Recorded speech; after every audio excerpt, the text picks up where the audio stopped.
everyone, Caren Glasser here, and welcome to the Super Boomer Lifestyle Show, brought to you by the superboomerlifestyle.com. It's your one-stop shop for brands we know you will love.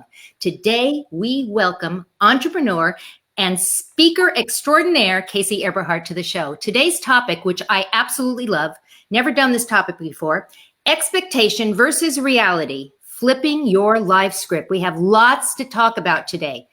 But before we get into that, let's talk about the Super Boomer pick of the week. So today we are talking about, well, I'm going to put this on solo. We are talking about one of my favorite books only because, hey, I'm one of the authors in it. But that being said, the reason why I pulled this book, Conversations with Experts, and I pulled this book because Casey Eberhart, our guest, as well as myself, and 8 other amazing business owners out there. In fact, we look back at this book and say, oh my gosh, I can't believe that these people actually were in this book. This is a great book. It's all about doing what you love and getting paid for it. So I encourage you to go over to the Super Boomer Lifestyle Show, and I'm going to put this up here, and you can pick up your copy. And if you see Casey at any event coming up, maybe in the future, maybe one even this weekend, you can bring it to him, and I'm sure he's going to sign it for you. Right? I'm sure he will. So I'm going to do a little intro for Casey before we get on it. It really is a little intro because Casey no longer has this whole long thing that we say. He basically says, when you ask him, what do you do? He says, I'm an entrepreneur.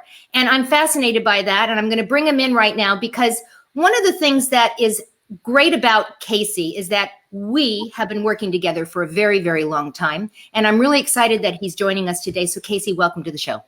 Awesome, Caren. It is an absolute honor and a pleasure to be on the Super Boomer Lifestyle Show. I've watched almost every episode. I've been a huge fan of the show, and it's awesome to have watched what you've been able to create with this. It's fantastic.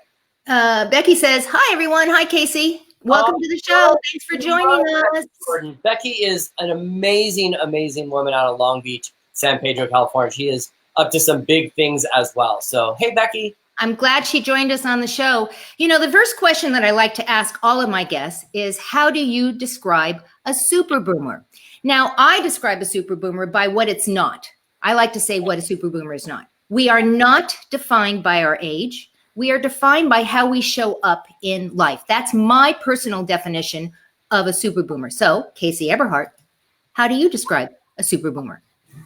You know, Caren, I've thought about this a lot because I know you asked that. And I really, in my head, when I hear the word super boomer, I think about living life large, whatever that means to someone, right? For me, I like to live my life on a journey where I create a series of mic dropping moments and mic dropping booms. So I just have this visual of a super boomer, somebody that goes through life on their own terms, on their own journey. It goes like this, boom. Like, bam, here I am.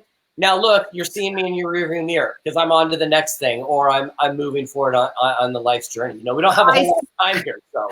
I love that. I love that. So if you're watching live or if you're watching on replay, either way, tell us how you describe a super boomer. Put it in the comments. I'm always intrigued by what people say, and I promise you that Casey and I will come back and we will respond to your answers as well. If you're just tuning in, guys, we're talking to Casey Eberhart, and we're talking about flipping your life script, very specifically the expectation versus the reality. So let's just jump right into that. What exactly, I'm going to talk about your title first. So you say that you're an entrepreneur. I'm an entrepreneur too. What does that mean to you though? What's an entrepreneur? So it's really funny, Caren. So first off, I just have to give a huge shout out to the Conversations with Expert book. I mean, when I saw that was the pick of the week, I was kind of blown away because that was really, for me, one of my very first, what I would consider life-dropping, mic-dropping moments. I was published in a book with some amazing business owners. And so it was a fun project, and I'm super excited. I'm actually going to go find my copy and reread it because I just remember such a great set of experiences around that whole experience. So, you know, here's the thing. I think so often in life, we get told and we get put into boxes. And we're told, we were talking before the show, and I was explaining this, and so I'll kind of expand a little bit on it. I work with a lot of business people and non-business people, but a lot of business people. And what I have found is that a lot of people have expectations of how somebody in their fellowship or fellowship should behave.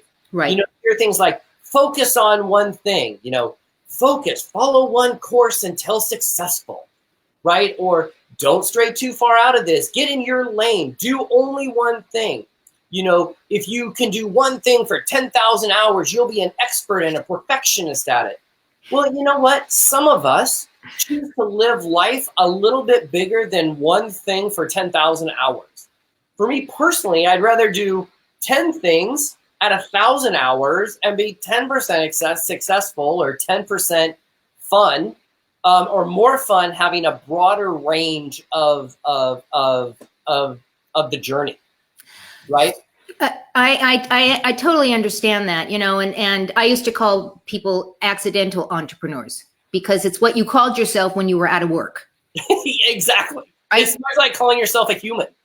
Exactly. There's no real qualification. Right. And it's less embarrassing and it feels less vulnerable, right?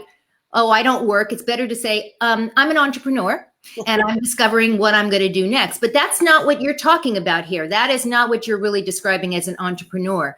You and I have known each other for a very long time. We met almost, I think, 10 years ago, maybe even longer than that. And we started on a journey together where we traveled back and forth across the country, and literally back and forth across the country because I wasn't smart enough to do 2 events in the same location. But we went back and forth. And we've grown. We have grown a lot. Let's keep this in perspective. Karen's being very nice. She was my boss. She was a promoter and a producer of an amazing lifestyle tour called Promote Your Passion. And it was really designed to go around the country and give people the opportunity to be exposed to people that have found a passion and a way to profit and put a business together around it. Right. So, Caren, you that event, that series, I think we did like 40 of them. It sounded a lot. We did a lot.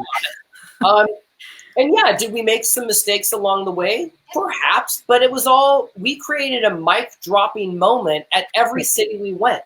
Yes. Right. I mean, there are moments of those events, that tour, that I can sit and go, wow, there was a pivotal moment there. Right. One in Boston where you and I sat in the back of the room and looked at this panel of people you had assembled, and I was just like, wait, I don't know what leprechaun just went over some rainbow to get this group of people in a room. I remember you actually saying to me, do you know who you have in this room right now? I can even tell you who I said that about. I know. I can remember. And I actually, back in those days, and even in these days, I'm fearless. If I wanted somebody, I would pick up the phone and just say, would you do it? Because if you don't ask, you don't know, right? And Caren, it's because of that.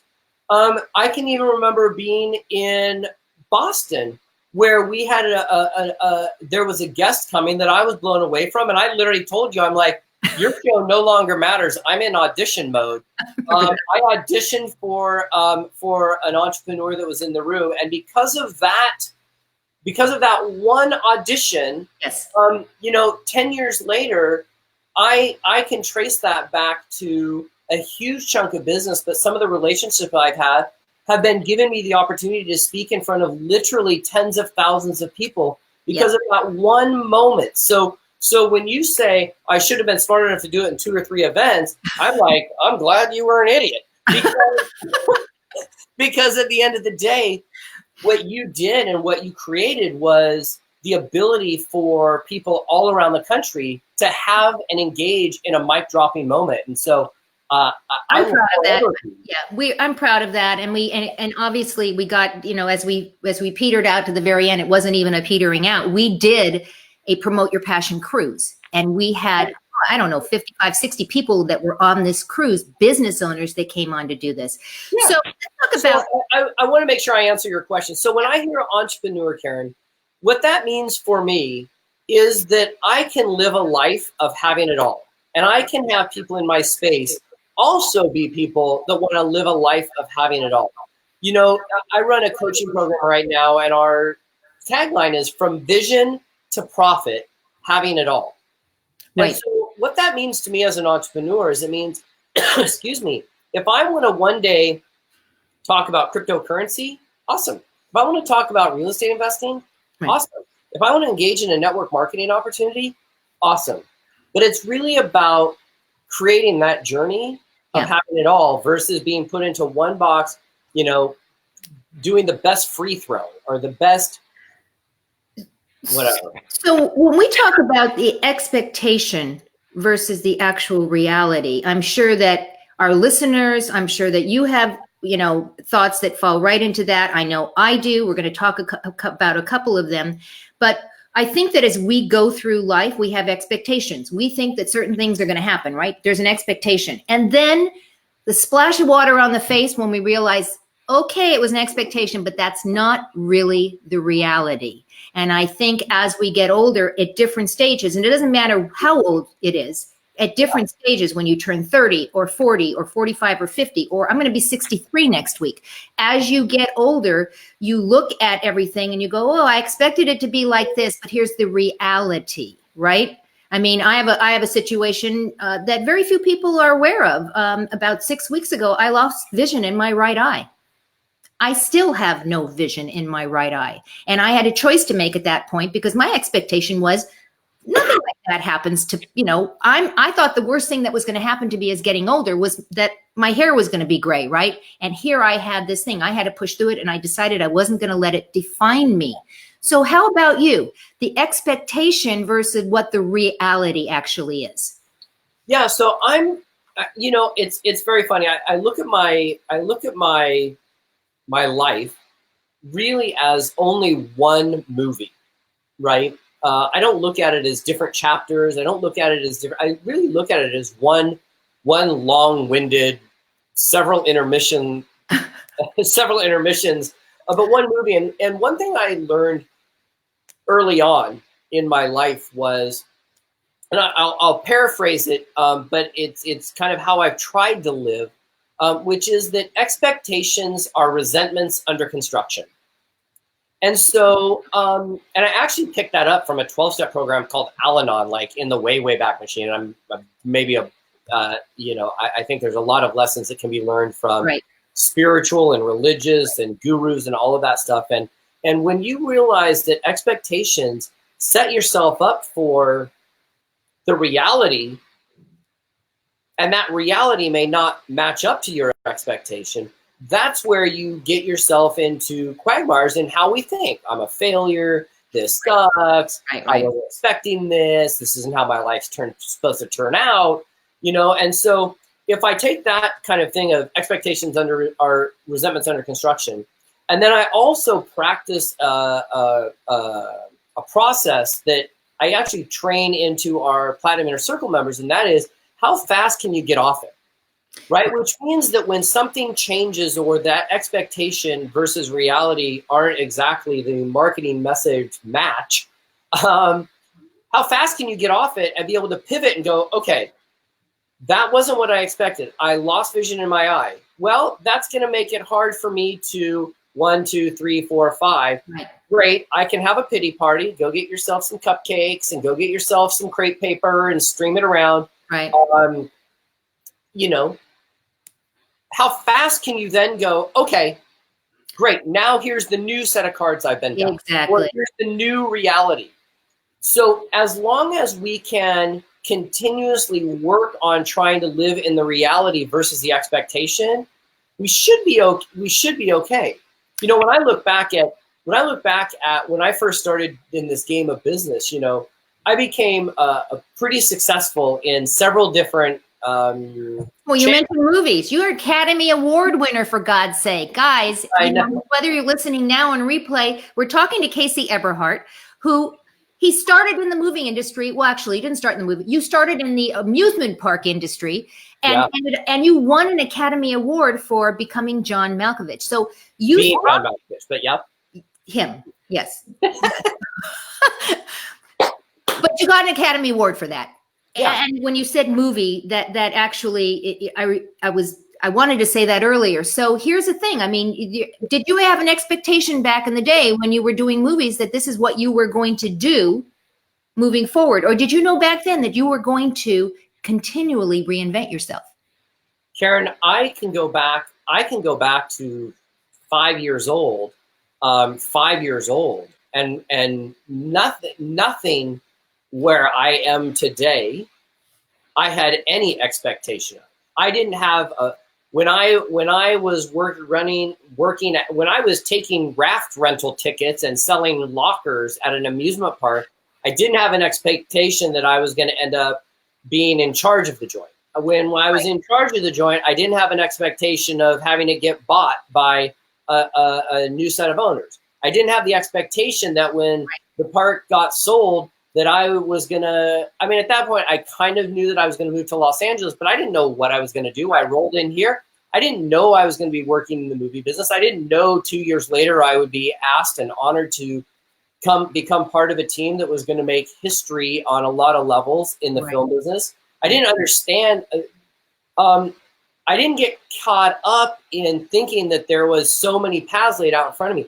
I wish that I had that skill set, maybe, but I'm not a great trying to lay out 10, 20, 30, 40 steps in front of me without the caveat that if something else comes in the way of the journey, there may be the ability or challenge or breakdown or breakthrough that allows me to move to a different reality. Right. Right. And that's, I think, the big key. I think, you know, when I talk to business owners and friends and, you know, people coming into retirement, I have a lot of friends that are within 5, 10 years of the quote unquote retirement age. They're like, well, it just wasn't supposed to be like this. I was supposed to be this, or I was supposed to be this, or life was supposed to be this. I wasn't supposed to get divorced. I wasn't supposed to lose my arm. I wasn't supposed to get cancer. I wasn't supposed to ... Right. Right. But at the end of the day, that's all a big BS story that you made up in your own head in the first place. And what that does is it robs us of the ability to live in the present. Right. I agree. I agree. So, and here you are now, fast forward, and you are, you're continuing to flip your life switch. You're an investor. I am. You are an investor in real estate. I am. I have a very full, you know, I don't know why you keep saying that. I kept thinking of a cornucopia, right? And I have this vision of a cornucopia because Thanksgiving's coming, and we're close in that part of the year. But the cornucopia is like a feast. It's like filled with vegetables and fruits and foods and all these different things, and it's laid out on this big, massive spread in front of us, and we get to choose what we're having for dinner, right? Yep. And it doesn't mean that everything on the table we need to consume. It doesn't even mean that we need to try anything. I hate beets. I don't know why beets were ever invented. They are the vegetable of the devil.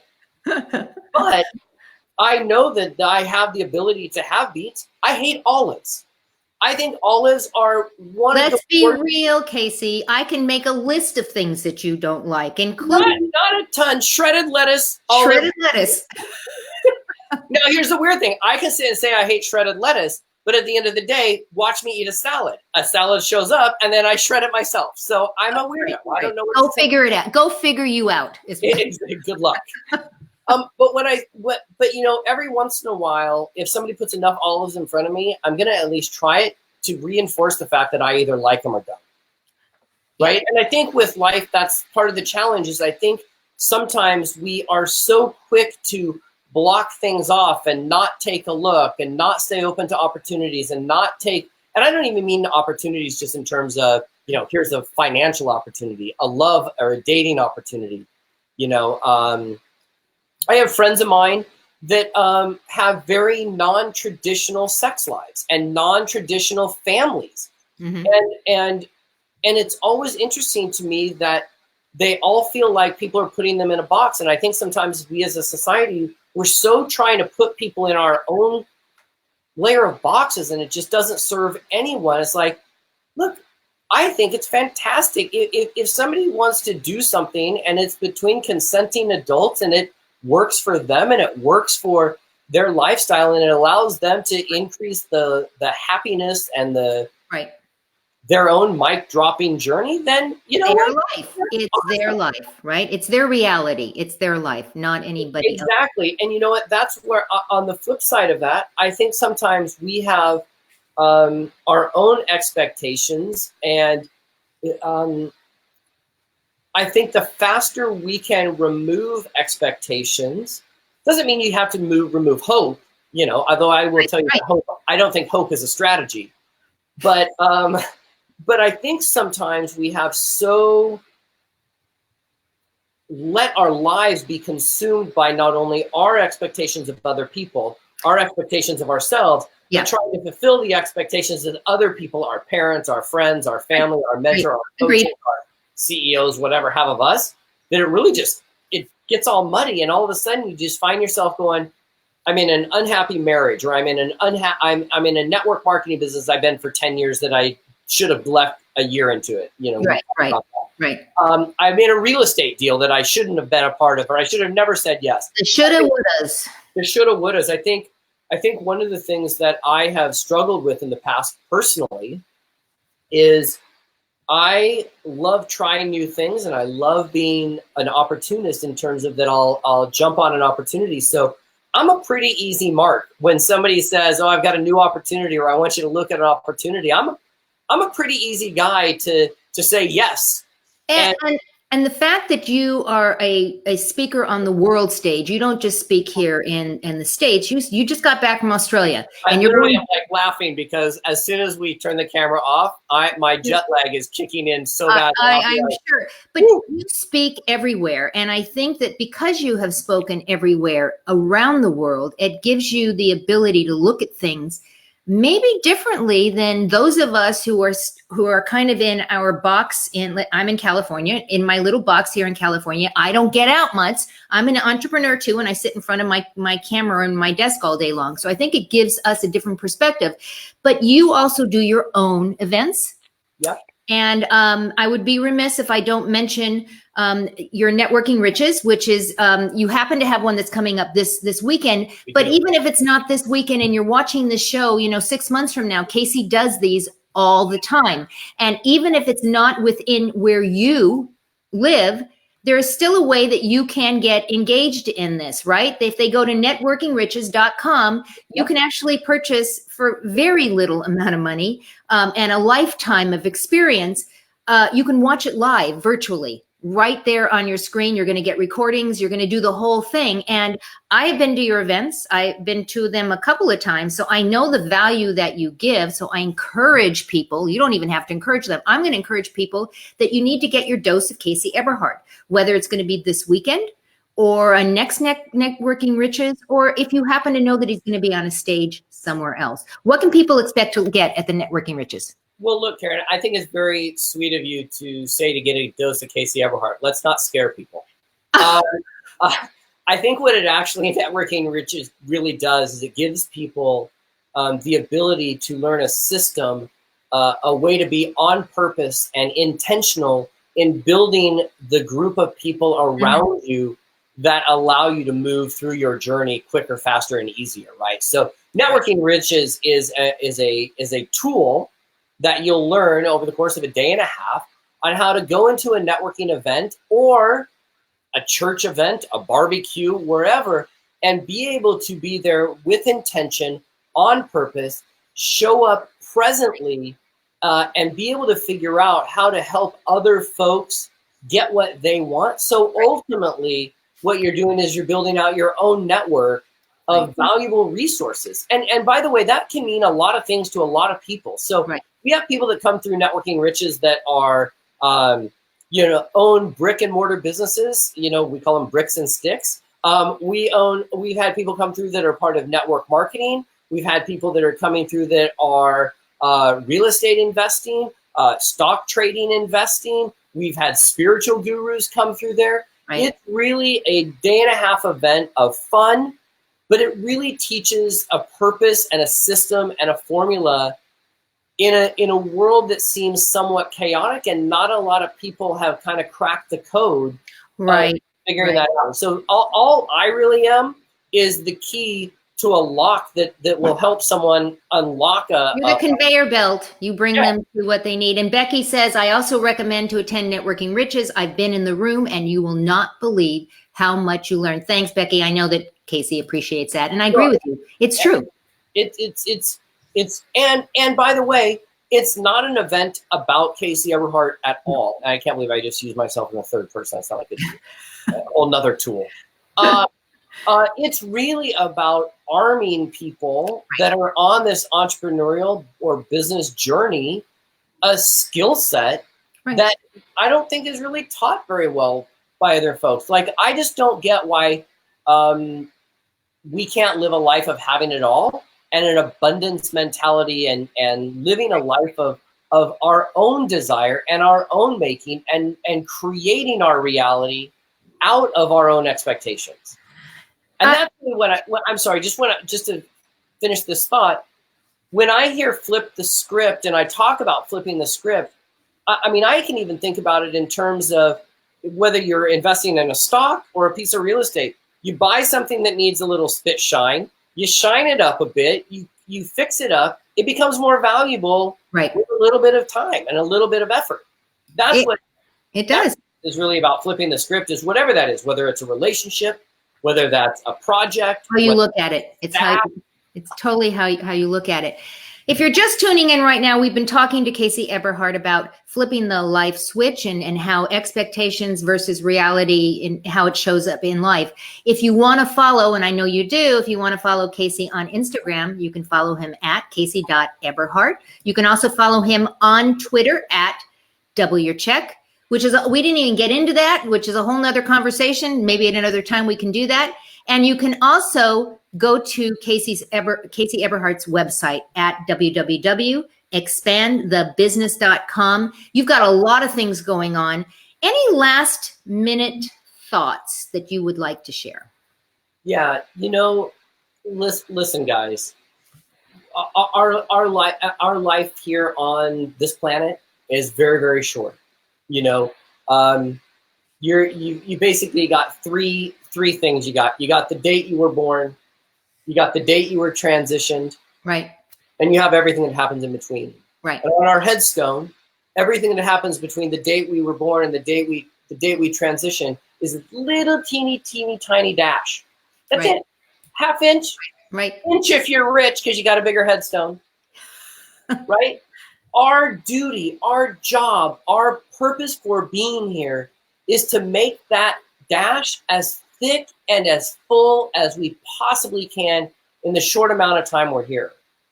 So instead of trying to create a set of expectations that probably are not going to be met, focus on your reality and moving the needle forward in how you can create the reality of your dreams, of your desires, and your interests, and take some friends along for the ride and leave the planet a better place than when you got here.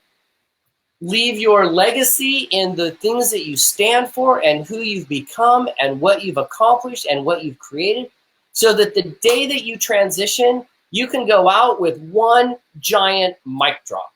I love it. I love it. Casey, you are awesome. I just want to thank you for taking the time, because I know that you just got back from Australia. You are in serious jet lag, and you're going back. Well, I'm not actually. We decided. Oh. I decided. You're gonna get some sleep instead. I'm gonna get some sleep. I'm going to drop you into the green room. Don't go away. I'll be back to meet with you in a second. But we're going to go into our super boomer moment. So hold on. Talk to you soon. And thanks, guys. Bye. So this is the time that we talk about the super boomer moment. And Casey, at the very end, you said something, and there's a great poem that's out there. It's called The Dash. And it is all about what you just said, that you're born and then you die. And what happens in between is what's the important thing, the reality of the reality part of this title of the show today, expectations versus reality. It's what you do in the dash. It's up to you, and you can keep reinventing yourself if you want. You can stay the course on one thing if that's what you want, but it's what you do. And this is all about you, not somebody else telling you what you should be doing. And for me, that is the super boomer moment. And if you tuned in a little bit late and you didn't see the book, go check out at the superboomerlifestyle.com, Conversations with Experts. It is actually a book that I'm an author in, Casey's an author in, and some amazing individuals. Go check it out at the Super Boomer Lifestyle. So, hey guys, here's the thing. You have a choice as to how you spend your time, and I am always going to be grateful that you chose to spend it with me and my guest, Casey Eberhart, today. So I encourage you to go out, give somebody an awesome day, and we'll see you next time at the next episode of the Super Boomer Lifestyle. Goodbye, everyone.